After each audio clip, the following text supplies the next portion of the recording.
What's up? How's it going? It's the boy Don Soyce in the mono, even depending on where you're at right now. So I'm coming at you with a new episode of What If Deku had the Sharingan. It's going to be part 5. And yeah, like I said, I'm going to be creating these What If Deku had the Sharingan episodes. So stay tuned for another one. Production of episode 6 already on the way. And yeah, so before we get into the meat and potatoes, Shadow Next Deku of this video, I just want to say, check out my Twitter. It's got episode updates, some memes on there, blah blah blah. Check it out. Alright, anyway, let's get into the video. After the sports festival, All Might would tell Midoriya the two were to meet up later for a talk. Izuku agreed, and then he went back to celebrating with his friends. He also congratulated Todoroki, saying it was a good fight for the both of them. Bakugo of course slipped out though. Then, after everything was said and done, Izuku went to go and see All Might. On his way, he spoke to his mom on the phone. He was concerned about him using his Sharingan on TV, but he said it was fine because with all the moving around he did, he wanted to be able to focus on his eyes even if they wanted to. He told her not to worry as he ended the call and entered the room where his mentor was. All Might greeted his young protege as he walked into the room. Midoriya sat down and that's what this is all about. All Might then sighed and said, "Well, young Midoriya, I wanted to sit down with you today and have a talk about your heritage." "You mean the Uchiha, right?" Izuku asked. "Correct. Well, all I know is what little information my mother knew, what my father left me, which was mostly about using my Sharingan. I also know that because of our eyes, he thought it'd be safer if he left." "Makes sense. Benimaru was always the type to make those serious decisions." "Wait, you knew my dad?" "Yes, I did. Young Midoriya, I know more about your family than I let on. Let me explain to you the origins of All for One and One for All, and how the Uchiha tie into it all." All Might then proceeded to explain the origins of his quirk and the terror that is One for All's greatest foe, All for One. "So, now you know about the origins of your quirk, but now I'm imagining you're wondering how the Uchiha are involved." Izuku nodded. "Well, young Midoriya, the Uchiha are descendants of Indra, the firstborn son of the first ever quirk user, the baby whose birth signified the age of superpowers. The Sharingan, as I'm sure you're aware, is an extremely useful and powerful quirk, one embedded within all Uchiha DNA. When All for One learned of those eyes, he wanted their power all for himself. With his legion of supporters, he sent them after the Uchiha, and he went on the quest for the eyes. Luckily, he didn't have the ability to steal the power of the Sharingan, but later, he realized that he could take the power through transplant. The Uchiha aided the holders of One for All, as they had shared the common enemy of All for One and his legion. Though some eyes were taken, and due to the abilities of the Sharingan, which I couldn't explain to you if I wanted to, he was able to escape death multiple times. Not to mention, the word about the eyes got out, and more people wanted them for their own. Benny's father used to lead his clan, but when he was killed, he took leadership, and with him, we eventually backed the villain into a corner. It was then when we thought we had killed him, but he had one more trick up his sleeve. He somehow survived. We don't know how, but if it was the same way that he escaped death all those other times, he would have attacked again by now. Though, well, that's true, he is still out there. And as both an Uchiha and the current holder of One for All, I'm sure that if you must confront this monster one day, you and I will be able to defeat them once and for all." Izuku had a lot on his mind, but he thanked All Might for telling him. He would still ask his mother later on about his father. She would tell him that she knew he went through a lot, but he remained strong and kept going. He was also a very serious and sometimes guarded man, though he made her the happiest woman alive as he let his walls down around her. He also didn't tell her a lot about the Uchiha and his past, as he wanted her to have nothing to do with it. He always wanted what was best for his family and wanted to keep them safe. As she got done saying that though, she had a glint of happiness and then a look of grief, as if she had remembered something that she never wanted to think of again.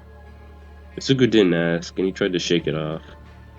Flash forward to Aizawa telling his class about internships. Most people had somewhat similar offers to Canon, though Izuku had a lot more than the original. While he did break his arms, he only had to break them twice, and he showed that he was very powerful. Not to mention, he came out of the tournament #1. After class, though, Izuku went to Aizawa to ask if he could train with him during the internships to get more Sharingan and hand-to-hand combat training. "Sorry, kid," his sensei said. "I can't, so I'll be training solo. You see, after the USJ incident, I found that I'm on the cusp of something. Not sure what it is, though." So, while Aizawa had to brush the kid off, he still had multiple internship offers. Though, while he was perusing his possibilities, All Might told him about his former teacher, Gran Torino. Izuku, while seeing All Might's reaction to the mention of his old teacher, was still glad. One was because he knew he needed really good training, and two was because where he was going to be working.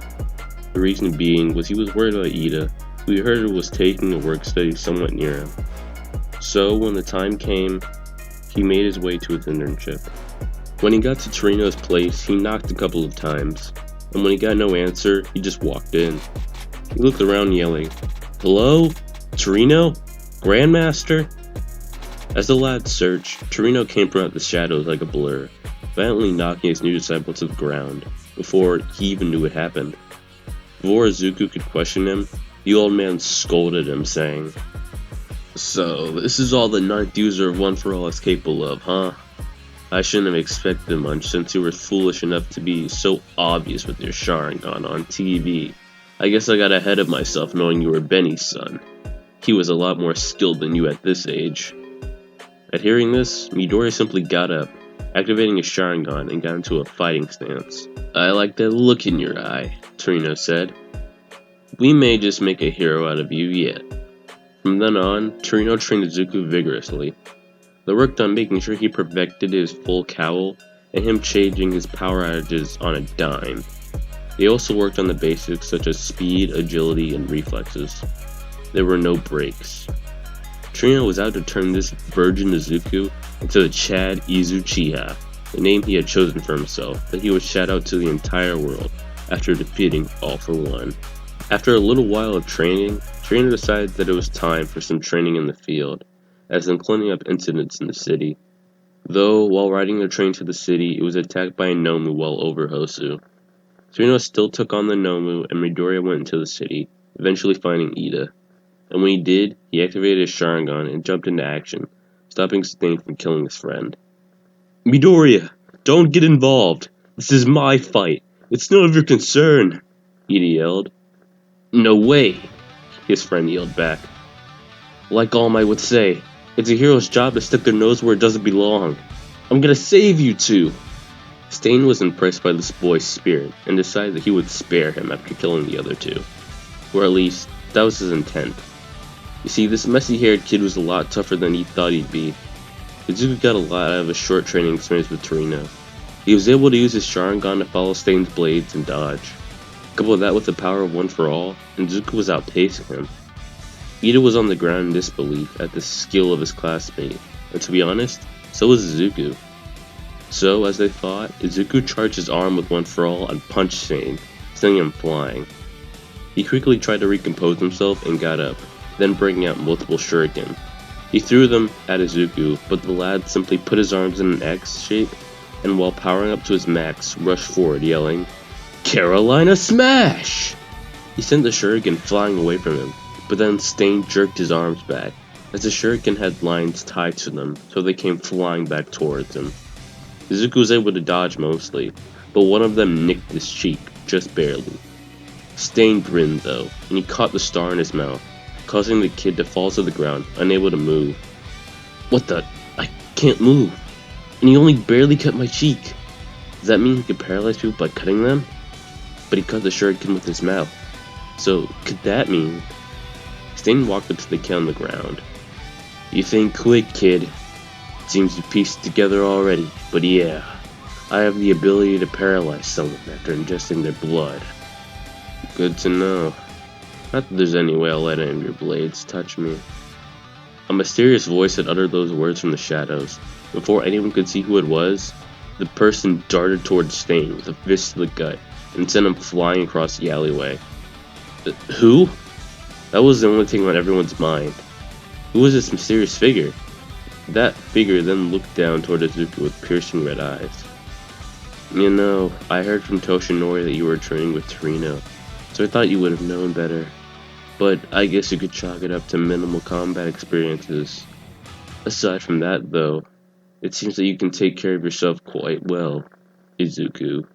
Izuku looked deep in the man's eyes, and he noticed he had a Sharingan. Wait, those eyes, and Gran Torino? Are you... Dad? The man bent down, and Izuku had a clear view of him. Right on the money, Izuku. Now, I'm sure you've got a lot that you want to talk about, but save it for later. He then ruffled his hair and directed his gaze towards Stain. Sorry, but I've got some catching up to do with my kid, so I'll be finishing this quick.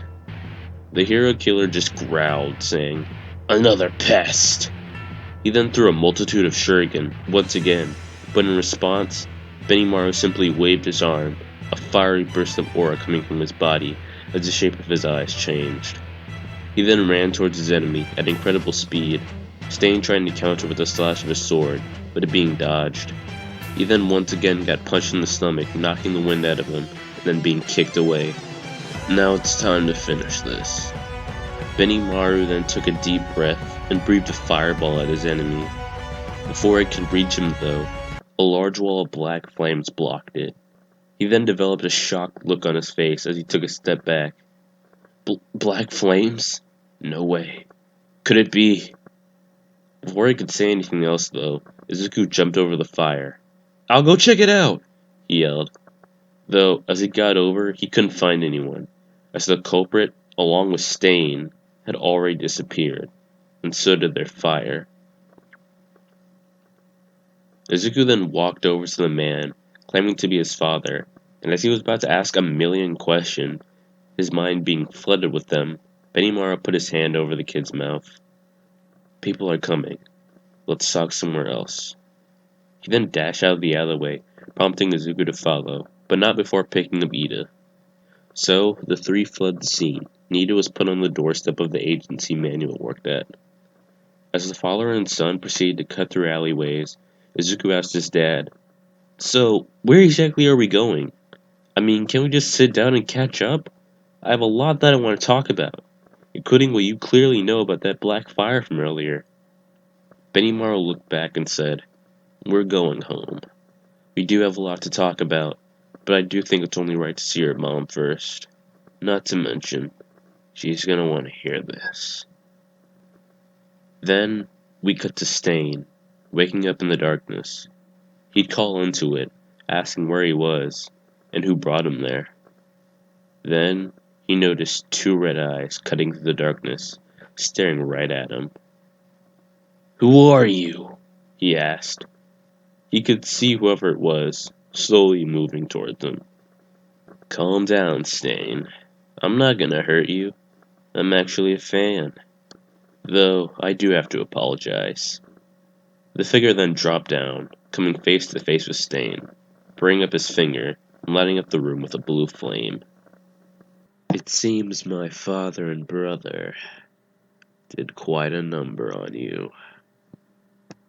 And guys, that is going to be it for this episode of What If Deku Had the Sharingan. Fear not, I have already started writing the second part. And yeah, that should be out somewhat soon. Maybe. But yeah. Also, comment down below if you like this video. Like I said, I'm gonna be doing What If Deku Had the Sharingan flat out. I'm gonna be finishing this series. That's gonna how I want to do it, so I can know. It's gonna be the finish of season 1. There's gonna be a season 2, and I've already started planning for that. But yeah, I pretty much got this down. There's gonna be a few more episodes, and then I'll start working on other what ifs, like my other what ifs. But yeah, bing bang boom. With that being said, this is gonna be done. Soyce out. See you later. Bye.